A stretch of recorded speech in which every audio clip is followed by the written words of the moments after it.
गुन्हेगारी विश्वातील एका धक्कादायक घटनेने पुणे ग्रामीण पुन्हा हादरले आहे।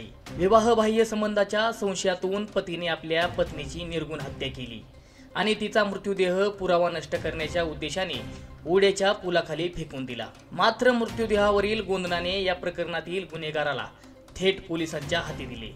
अवघ्या 24 तासात स्थानिक गुन्हे शाखा आणि भिगवण पोलिसांनी या प्रकरणाचा छडा लावून आरोपी पतीला बेड्या ठोकल्या आहेत। भिगवण बारामती रोडवर असलेल्या मदनवाडी गावातील देवकाते वस्तीजवळच्या ओढ्याच्या पुलाखाली 22 ऑक्टोबर रोजी स्थानिक पोलीस पाटील नानासाहेब बोनवे यांना एका ब्लँकेटमध्ये काहीतरी गुंडाळलेले असल्याची माहिती मिळाली। त्यांनी तात्काळ भिगवण पोलिसांना याची माहिती दिली।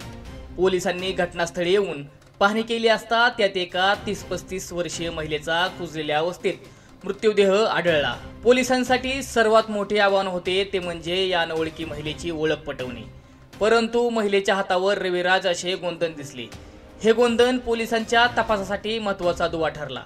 पोलिसांनी या गोंधनाच्या आधारे तपास सुरू केला आणि अवघ्या 24 तासात आरोपीचा शोध घेतला। तपासात समोर आलेल्या माहितीनुसार मृत महिलेचा पती सुदर्शन उर्फ रविराज रणजित जाधव याला पोलिसांनी अटक केली आहे। विवाहबाह्य संबंधाच्या संशयावरून पतीनेच गरोदर असलेल्या पत्नीचा खून केल्याचे समोर आले आहे। पुरावा नष्ट करण्यासाठी त्याने मृत्यूदेह ब्लँकेटमध्ये गुंडाळून पुलाखाली फेकून दिला होता। तर ही धक्कादायक घटना उघडकीस आणण्यात पुणे ग्रामीण पोलिसांना यश आले आहे। सुरुवातीला ओळख पटत नसलेल्या मृत्यूदेहाने पोलिसांपुढे आव्हान उभे केले होते, पण म्हणतात ना, प्रत्येक गुन्हेगार हा काही ना काही पुरावा मागे सोडून जातो।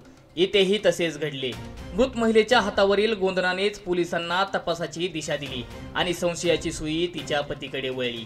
स्थानिक गुन्हे शाखा आणि भिगवण पोलिसांनी कोणताही विलंब न करता वेगाने तपास केला आणि पतीला अटक केली।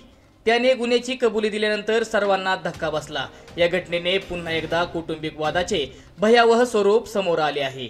पुढील कारवाईसाठी पोलीस सध्या कसून चौकशी करत आहेत। अशाच इतर बातम्यांसाठी पाहत रहा बारामती समाचार।